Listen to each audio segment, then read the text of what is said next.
Assalamualaikum warahmatullahi wabarakatuh. Nama saya Maina Cahyanisada dari kelas A06 Pendidikan Dokter Universitas Syahkuala. Pada kesempatan kali ini saya akan mempresentasikan pembacaan foto X-ray pada ekstremitas. Nah, di sini kita bisa melihat gambaran atau bagian dari antebrakii pasien. Nah, pertama yang perlu kita perhatikan adalah data umum pasien yang meliputi nama, kemudian usia dan jenis kelamin dan juga tanggal pemeriksaan. Nah, pada foto ini tertulis nama Bapak Raihan, kemudian usianya 45 tahun, jenis kelaminnya laki-laki dan tanggal pemeriksaan 6 November 2021. Kemudian setelah data umum, kita memperhatikan data teknis pasien yang mencakup pertama, kita perhatikan marker L dan R yang menunjukkan sisi kiri atau sisi kanan pasien dari gambaran. Di sini terdapat marker L. Nah, berarti menunjukkan sisi kiri antebraki pasien. Nah, selanjutnya kita perhatikan ketepatan teknik pengambilan yang meliputi proyeksi anteroposterior atau AP, kemudian lateral, oblik. Nah, dan juga oblik. Nah, jadi gambaran ini harus meliputi dua sendi, yaitu di sini sendi proksimal elbow joint. Nah, ini sendi distal yaitu wrist joint. Nah, dan tidak boleh ada bagian yang terpotong. Bagian proksimal dan distalnya tidak boleh ada bagian yang terpotong. Nah, kemudian selanjutnya kita perlu memperhatikan kondisi foto di mana apakah udah tepat uh, sebelumnya kita juga memperhatikan kondisi foto di mana kita harus bisa dapat membedakan antara tulang dan jaringan lunak. Nah, kita juga memperhatikan apakah faktor expose yang sudah diberikan itu sudah tepat atau belum. Karena overexpose itu dapat menyebabkan kondisi film itu agak keputihan atau hiperradioopak sehingga kita akan sulit untuk melakukan evaluasi pada soft tissue. Sementara kalau gambar expose-nya itu dalam keadaan underexpose itu akan menyebabkan film itu agak kehitaman atau radiolucent. Jadi kita menyulitkan kita dalam melakukan evaluasi pada tulang. Nah, di sini dapat terlihat cukup baik karena kita tadi bisa membedakan antara tulang dan juga jaringan lunak. Nah, kemudian selanjutnya kita perlu memperhatikan pada bagian foto. Yang pertama kita perhatikan adalah alignment ataupun kesegarisan. Nah, di sini kita evaluasi alignment untuk kesegarisannya antara tulang yang satu dengan tulang yang lainnya pada persendian.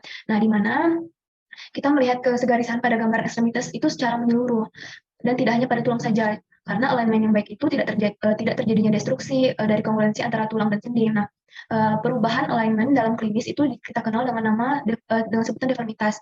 Misalnya dislokasi karena pergeseran antar tulang, kemudian terjadinya alignment daripada fraktur. Nah, pada foto atau gambar ini alignmentnya itu normal dan tidak terjadi malalignment. Nah, kemudian setelah itu kita memperhatikan bone-nya atau tulangnya. Nah, pada gambaran tulang foto ekstremitas itu selalu memperlihatkan radio opak. Nah, jadi bila kita perhatikan, maka radio opak itu tidak tersebar dengan merata.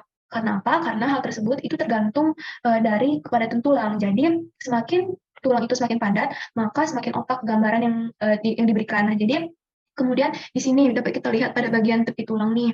Pada bagian tepi korteksnya itu kan yang keras dan padat itu yang di pinggiran tulang ini kan terlihat lebih putih daripada bagian tengahnya atau bagian medulanya yang terlihat lebih lusen. Ini kan yang bagian medulanya terlihat lebih lusen daripada bagian tepinya atau yang bagian medula itu terlihat lebih kehitaman. Nah, jadi kita lakukan evaluasi ini pada tulang, kita lihat dari bagian proksimal ke distalnya, kita lihat apakah adanya diskontinuitas atau terputusnya jaringan tulang yang merupakan gambaran dari fraktur. Nah, kita juga lihat apakah adanya defek yang disebabkan seperti neoplasma ataupun adanya infeksi lain. Nah, kemudian kita juga perlu memperhatikan dari korteks proksimal sampai distal, lalu dari media proksimal sampai distal. Nah, apakah kita perhatikan apakah adanya kemungkinan gambaran kalus pada fraktur lama. Kita juga perlu perhatikan adanya gambaran lintasan trabekulasi yang menandakan adanya soft kalus.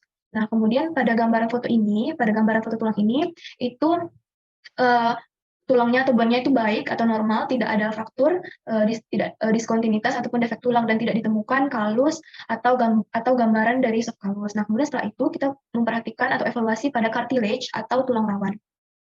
Yang mana berada pada bagian ujung daripada proksimal ini daerah elbow joint. Nah, ini pada ujung distal, yaitu daerah wrist joint yang selalu berhadapan dengan sendi. Nah, normalnya sendi normal itu tulang yang berhubung itu tidak akan saling bertemu atau tidak akan saling berdempetan karena terdapat tulang rawan dan cairan sinovial. Nah, yang akan memberikan gambaran celah pada bagian foto. Jadi akan memberikan gambaran celah pada bagian foto polos.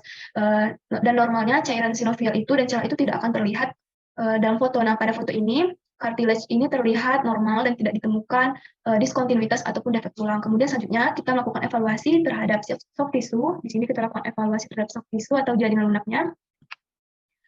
Nah, di sini kita lakukan evaluasi meliputi bagian proksimalnya ke distal. Nah, kemudian bagian bagian medialnya, lateralnya, kita lakukan soft tissue-nya evaluasi. Nah, jadi pada soft tissue yang normal itu, pada soft tissue normal ini, itu tampak adanya gambaran radiolucent atau agak kehitaman yang merata. Jadi sesuai dengan alur daripada tulang. Nah, jadi soft tissue yang tidak normal itu meliputi adanya pembengkakan, kemudian atau bisa adanya massa seperti gambaran yang irregular. Berarti itu kalau gambaran irregular berarti menandakan bahwa terjadinya kerusakan kulit dari jaringan lunak. Nah, sementara kalau adanya saat kita lakukan evaluasi itu adanya gambaran radiolucent pada soft tissue itu berarti menandakan adanya gambaran gas, berarti adanya gambaran gas atau udara yang biasanya itu berkaitan dengan emfisema ataupun gas gangren.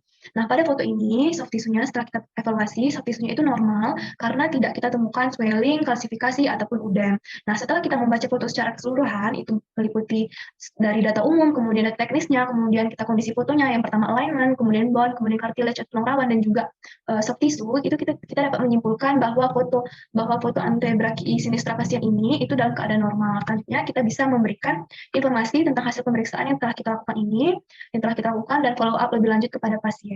Sekian dari saya. Wassalamualaikum warahmatullahi wabarakatuh. Terima kasih.